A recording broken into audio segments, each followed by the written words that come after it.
del Señor. Bien, vamos a abrir la Biblia y vamos a dejar por esta tarde el mensaje del monte. Hemos dado, me parece, dimos en la radio 7 de las bienaventuranzas y 3:10. Queda otro puñadico de dar, pero lo dejamos para otro momento para que descanséis del monte.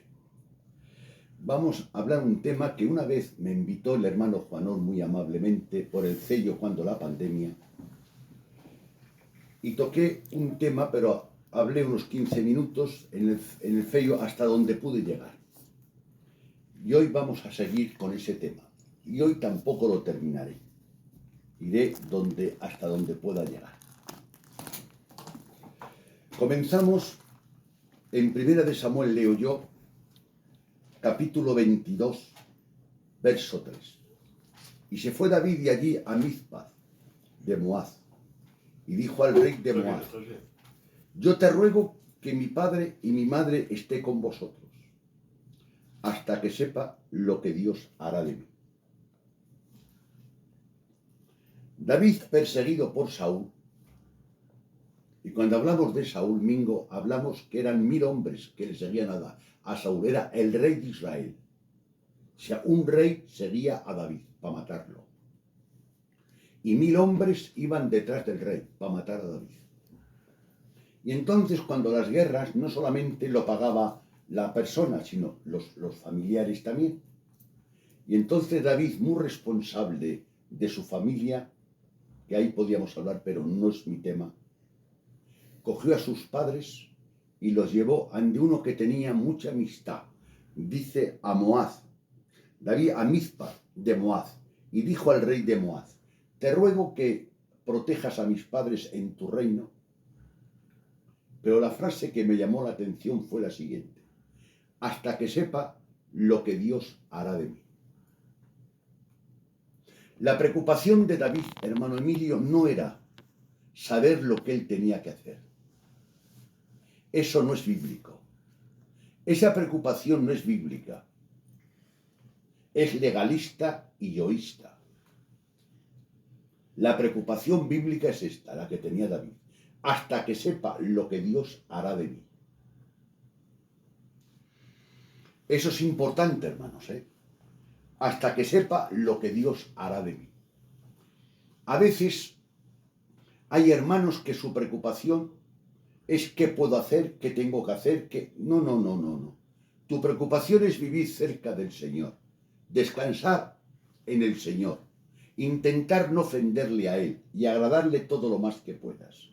Y Él te va a guiar, porque un cristiano auténtico y verdadero es templo del Espíritu Santo.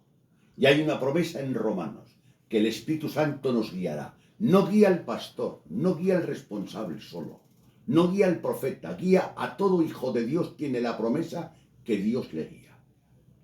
Hablamos a todo aquel auténtico hijo de Dios, a todo aquel que ha nacido de nuevo y a todo aquel que tiene una actitud de obediencia y de sumisión, tiene una promesa de parte de Dios y el Espíritu Santo os guiará. Eso está en Romanos capítulo 8. Es una promesa universal para todos.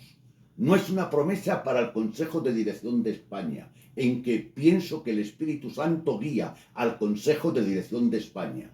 Pero también pienso que a un miembro de la Iglesia que aparentemente es insignificante, si ha nacido de nuevo y ama a Dios con todo su corazón, es templo del Espíritu Santo y también le guía. Gloria a Dios. Entonces, la carga de David, ¿qué era? Hasta que sepa lo que Dios hará de mí. Ahí nace el tema. Y aprovecho la ocasión que me brinda la providencia con la Biblia. Los temas deben nacer de la Biblia y se deben desarrollar con la Biblia. Aquel predicador que tiene un tema, que coge una concordancia y busca textos para respaldar ese tema, yo le tengo miedo. El tema debe nacer de la Biblia, el origen debe nacer de la Biblia, el desarrollo de la Biblia, la formación de la Biblia, la conclusión de la Biblia y el objetivo de la Biblia. Ese es el requisito imprescindible y la ley que se debe poner cualquier predicador que ame a Dios y a su palabra. Es una ley que debes atártela a tu cuello. y escribírtela en la tabla de tu corazón, para no ir a la Biblia con ideas preconcebidas. Y entonces dice este tema. El tema que voy a tocar nace de aquí. ¿No ves? De la Biblia. ¿De acuerdo, hermanos? Hasta que sepa lo que Dios hará de mí. Bien. Yo cito y no tengo aquí escrito. En Salmos 143, 10 dice: enséñame a hacer tu voluntad, porque tú eres mi Dios. Primera palabra. Y vuelvo a retroceder. Hasta que sepa lo que Dios hará de mí. No dice hasta que sepa lo que Dios hará. No, especifica. Hasta que sepa lo que Dios hará de mí. Y tú tienes mucha curiosidad por lo que Dios hará. Pero a ti lo que te interesa es saber lo que Dios hará en ti. Y para ti. Y por medio de ti. El que tiene interés. No curiosidad, interés. Busca el saber lo que Dios hará de él. Y el que es un curioso y quiere hablar, busca lo que Dios quiere hacer a través de otros hermanos para poder hablar y tener tema de conversación. Pero David era muy sabio y dijo: hasta que sepa, repito, hasta que sepa lo que Dios hará de mí, repito, de mí. Y ahora David dice en Salmos 43, 10: enséñame a hacer tu voluntad, porque tú eres mi Dios. No dice tú eres Dios, tú eres mi Dios. ¿Qué adelantas? Decir que existe Dios si el Dios auténtico no es tu Dios. Por eso David dice: tú eres mi luz. No dice que es la luz, como tú lo dices. Dice: él es mi luz, se apropia. Él es mi luz, él es mi Señor, él es mi Dios. Hasta que sepa, enséñame a hacer tu voluntad. Leyendo ese texto, hermano Quique, me ha llamado la atención lo que no dice. Y leyendo lo que dice, he intentado leer lo que no dice. ¿Y cómo se hace eso? Pues yo te lo explico ahora. Lo lógico sería: enséñame a hacer tu voluntad. No, porque ya lo sabía. Enséñame a hacerla. Es fácil que tú sepas cuál es la voluntad de Dios contigo, pero el problema que tengo yo es que no sé cómo hacerla. Voy a poner una pequeña ilustración. Mi mujer, le digo mañana: mujer, prepara una paella. Y ella va a la plaza y compra todo lo necesario para hacer una paella y lo pone encima de la mesa. Y me dice: aquí tienes, he comprado todo lo necesario para hacer una paella. Pero yo no sé hacerla. La tiene que hacer ella. No basta con conocer la voluntad de Dios, hay que saber hacerla. Y el problema de algunas personas, hasta predicando, interpretan bien el pasaje porque tienen conocimiento en la palabra, pero no aplican bien el pasaje a las circunstancias y a las necesidades. Y en la aplicación se ve la habilidad del predicador, y en la interpretación se ve la capacidad del predicador en la escritura. Por eso hay grandes hombres de Dios que escribiendo libros han revolucionado el mundo y como predicadores han vaciado las iglesias. Porque lo que tienen es conocimiento bíblico, un conocimiento grande, inmenso, poderoso, que es una bendición. Pero luego, predicando por lo que sea, no entramos en detalle, no está a la altura de su conocimiento. Hay teólogos un poco pesados, entonces tiene conocimiento, pero repito, un buen predicador se ve en la aplicación. Ahora, toda la aplicación que antes no se dé la interpretación, el auditorio no puede comprobarlo. Si la aplicación es correcta o incorrecta, entonces no se puede aceptar. El predicador primero debe interpretar, y después de interpretar, de la propia interpretación, como la rama sale del propio árbol. Un árbol primero es el tronco, y luego del tronco salen las ramas. La interpretación es el tronco, y las ramas son las aplicaciones. Pero hay un requisito imprescindible. Las aplicaciones deben nacer del tronco. Ahí tampoco voy a entrar. ¿Por qué dices, machaco, que David conocía la voluntad de Dios? Porque se la dijo Samuel.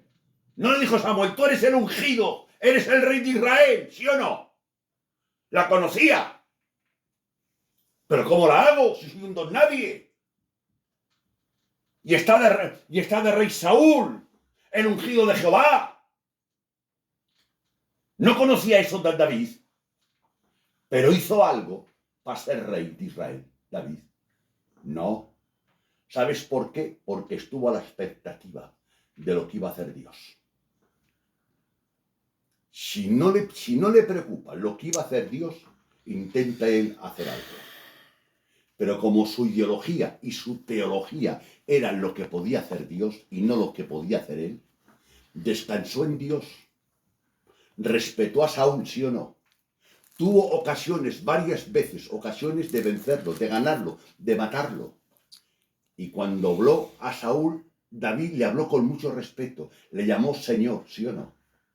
Y cuando una vez le dijo a Saúl, tú el Señor, ¿por qué persigues a un perro muerto como yo?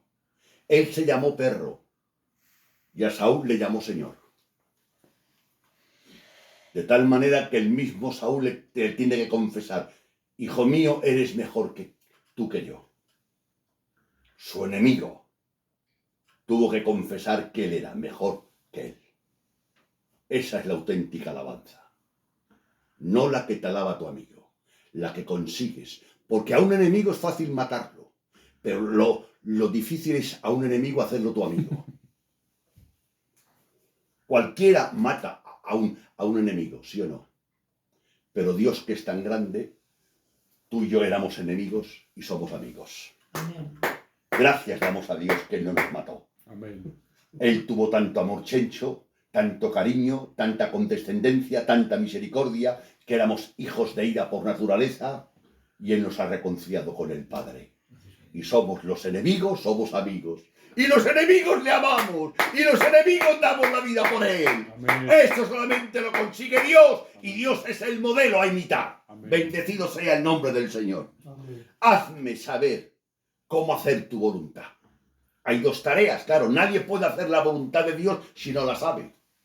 Pero puede saberla y no saber cómo hacerla. Son dos cosas, ¿sí o no?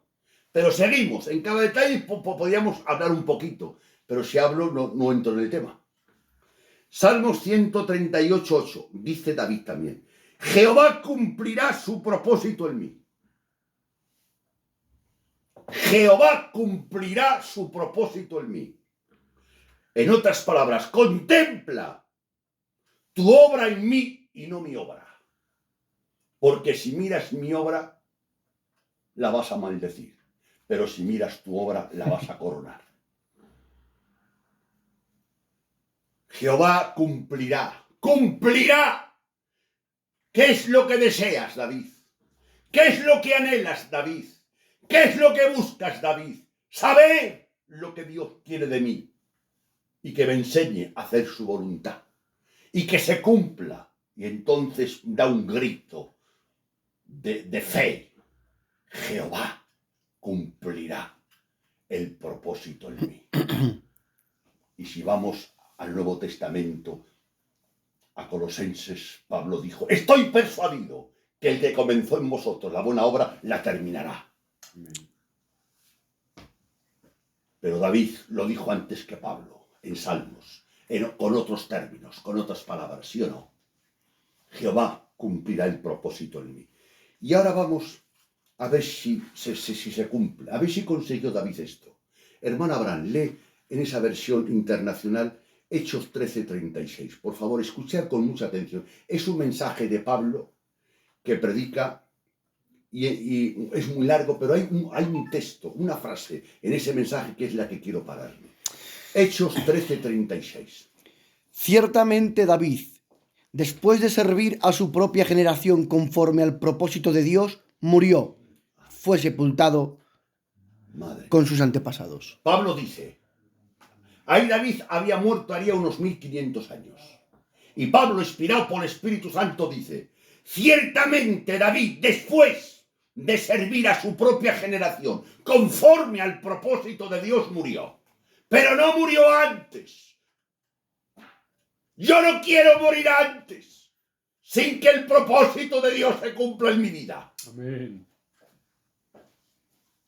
Y Pablo dice, y David, ciertamente David, después de servir a su propia generación, no la generación a él, sino él a su generación. A veces buscamos que nos sirvan y no servir. Y David buscó en su generación servir conforme al propósito de Dios. Y cuando lo hizo, murió y fue sepultado como los demás hombres. David, lo conseguiste, ¿sí o no? Ahora retrocedo hasta que sepa lo que Dios hará de mí. Jehová cumplirá su propósito en mí. Jehová, enséñame a hacer tu voluntad. Y Pablo, inspirado por Dios, muerto David, sepultado. En el panteón de David ya no quedaría nada, porque ¿qué va a quedar en un panteón de un hombre que ha muerto hace unos 2000 años? ¿Qué va a quedar? Pero inspirado por el Espíritu Santo, inspiró a Pablo y dijo, ciertísimamente David, después de servir a su propia generación, conforme al propósito de Dios, murió y fue sepultado. Tenemos que morir todos. Pero ¿cuántos vamos a morir sin cumplir el propósito de Dios en nuestra vida? Que Dios te ayude, que Dios me ampare. Y hay un detalle que no entro, porque yo en este tema creo que no soy el más cualificado para entrar. Pese al pecado de David, se arrepintió y el propósito de Dios se cumplió. ¿Sí o no? Es que eso era en el Antiguo Testamento. Pues Pedro, después de negar a Cristo no una vez, 3 veces, y maldecir, el propósito de Dios se cumplió en Pedro. Hay gente que dice que solamente la gracia vale para salvación. La gracia vale para salvación y para restaurar un servicio a un hombre de Dios. Pero eso lo dejamos ahí y ahí no entro, porque repito, creo que yo no soy el más cualificado para tocar ese tema. Alabanzas al Todopoderoso. Vamos a leer Jeremías 1:5.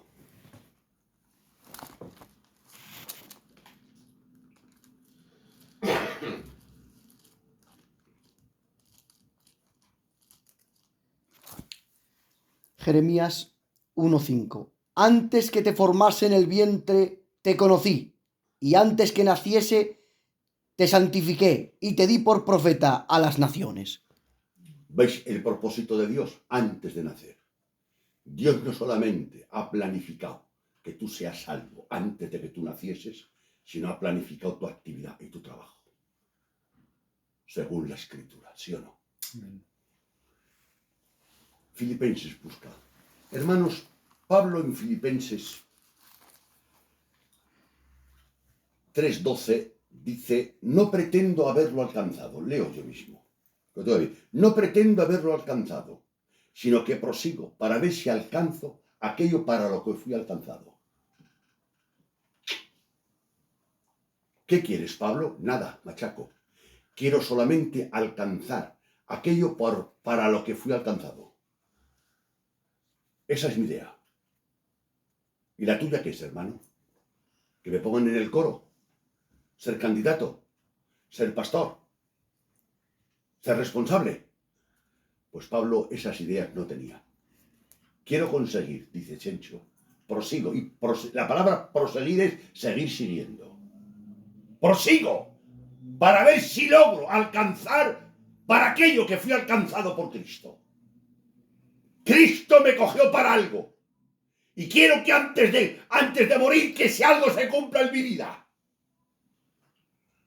Y en el libro de los Hechos, cuando hay un acontecimiento y dicen, ten compasión de ti, dice, ¿pero qué hacéis amedrentándome el corazón? ¿No sabéis que estoy dispuesto a ir a la muerte con tal que termine mi ministerio y mi servicio, que nada tengo preciosa mi vida?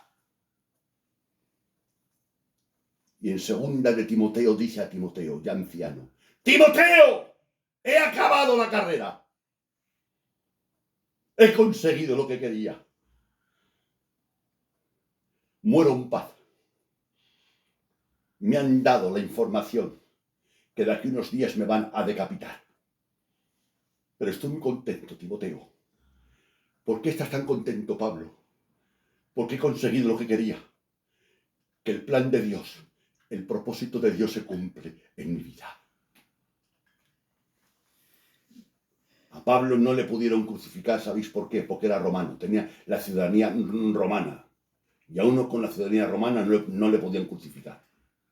Por eso le cortaron la cabeza. Y estando en la cárcel, en la segunda que estuvo, le llegó el dato, el informe. Vas a morir, tal día, la hora. Y él dice, Timoteo, he terminado la carrera. El juez justo llamó a su señor juez justo. A ese que llamas Señor será tu juez un día. No lo olvides nunca. A ese que llamas tu Salvador será tu juez un día. No lo olvides nunca. Que siempre predicamos que Cristo es el Salvador, ¿verdad? Cristo es el Salvador, es el Señor, es el Rey, es la cabeza, pero es el juez. Y Pablo, ¿con qué ánimo? Yo me he imaginado a Pablo y a algunos hombres de Dios cuando les tocó partir. ¿Ves cuando te sientas a la mesa y te pones a cenar? Y cenas a gusto, y al terminar de cenar, retiras la silla para atrás y te levantas, satisfecho. Pues murieron satisfechos y contentos. Spurgeon, antes de morir, la noche antes de morir, reunió a su familia y les dijo, mirad, mañana van a salir en el periódico, el pastor y predicador Carlos Spurgeon ha fallecido. No lo creáis, que es mentira. El pastor Carlos Spurgeon ha llegado al cielo a ver a ese Jesús que tanto he hablado de él. Hay gente que ha partido, Quique, con la sonrisa en los labios y lleno de alegría y de gozo. Dios quiera que cuando llegue tu hora, como va a llegar un día, Mingo, cuando llegue tu hora, como va a llegar un día, y te vas a encontrar con Dios, piensa lo que le vas a decir a Dios. Que con Dios no se juega. Que Dios nos ayude. Pero Pablo, David, cumplieron su ministerio. Hermanos, el objetivo es obedecer, Emilio. El objetivo es obedecer, ¿de acuerdo? Amén. La actividad del hombre siempre es el resultado de una obra previa en el corazón del hombre. Y con esto hay tantos textos aquí que voy a citarlos. Marcos 1:15, no podemos determinar sin el modelo perfecto.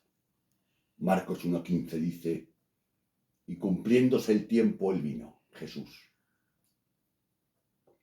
Gálatas 1:4, y cumpliendo el tiempo, él vino, bajo la ley.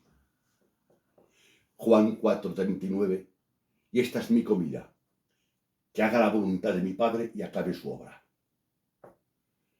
Marcos 10:4 y 5, y el Hijo del Hombre no vino a ser servido, sino a servir y a dar su vida en rescate por muchos. Y Juan 17, ¡Padre! ¡Padre! Y ahí estaba interesado, porque no necesitaba Jesús levantar la voz para que le escuchase el Padre.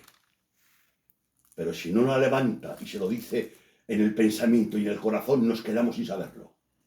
Y ahí que vemos a la segunda persona de la Trinidad hablando con el Dios Padre. Padre, he terminado la obra que me diste. He terminado. El propósito tuyo en mi vida se ha cumplido. Glorifícame, Padre. Glorifícame, Padre, con aquella gloria que tuve antes que el mundo fuese, Padre. Padre. Jesús cumplió el propósito de Dios en su vida. Pablo cumplió el propósito de Dios en su vida. Y David cumplió el propósito de Dios en su vida. ¿Y tú y yo qué vamos a hacer? Y con esto termino, ¿lo pensáis? El objetivo es obedecer. no es hacer ruido. No te apoyes en los medios. Vete al fin. Orar, leer, cantar, ir al culto son medios de gracia para que nos ayude a coger fuerzas y ánimo para conseguir el fin. ¿Y qué es el fin? Obedecer a Dios, amar a Dios, respetar a Dios. Gloria a Dios. Yo tengo un miembro que es muy fiel. Esos pastores y predicadores que miran con el metro. Esa es una cristiana, ora 2 horas, ¿verdad? Que ora de 10 a 12, ¿verdad? Y de 12 a 2 está criticando. Entonces, tú cuentas eso. Lo que sabes que de 10 a 12 horas, y yo cuento que de 12 a 2 está criticando. El metro para medir a un hombre es la obediencia, ¿sí o no? Y Jesús dijo, mi comida es que haga la voluntad de mi Padre. ¿De acuerdo? Y a veces juzgamos a las personas por el carácter, por lo simpático, por lo amable, por lo cariñoso que es por cientos de cosas externas. Pero no me extraña porque el gran Samuel se confundió y quiso ungir a uno que Dios no lo quería. Y le dijo Dios, ¡no! ¡A este no! ¡Yo le desecho! A un hermano de David. Y si Samuel se confundió, nosotros somos un poco menos que él. También nos confundimos. Y con esto termino. El objetivo es obedecer. No es hacer ruido. Hay un hermano que me contó un detalle, que iba con su hijo por un camino solitario. Y el padre le dijo al hijo, ¿no oyes, hijo, el aire y los pájaros? Sí, papá. Y le dice el hijo, y también oigo una carreta. Y dice el padre, va vacía. Y dice, ¿por qué, padre, sabes que va vacía? Porque una carreta vacía hace mucho ruido, una carreta llena hace menos ruido. Dios nos ayude a hacer menos ruido, a amar y a respetar más a Dios. Hermanos, con esto voy a terminar. Que Dios te ayude y que Dios me ayude. Yo durante muchos años os voy a confesar, me parece que me hablaron de Dios hace 52 años. Y me tiré, me parece, más de 27 años haciendo un tipo de oración que luego me arrepentí. Lloraba Emilio, hermanos, Emilio de las Delicias, lloraba y le decía, Señor, respalda este proyecto. Señor, respalda esta idea. Señor, respalda esto. Y Dios me dijo, por el Espíritu Santo, yo no soy tu recadero, ni yo no soy tu colaborador. Tú eres mi colaborador, no yo el tuyo. Perdóname, Dios mío. Y desde entonces me acerco a Dios, no para pedirle que respalde mi plan, ni mi idea, ni mi proyecto, sino me acerco a Dios y a la medida que Él me va revelando su plan, su idea, su proyecto, su voluntad, a esa medida yo debo ir entrando, ¿sí o no? Amén. Hasta que sepa lo que Dios hará de mí. Y a este título de mensaje vamos a llamarle, el objetivo es obedecer, para estar anclados en la diana, y es la obediencia y no en los medios. Que Dios nos bendiga a todos. Bueno.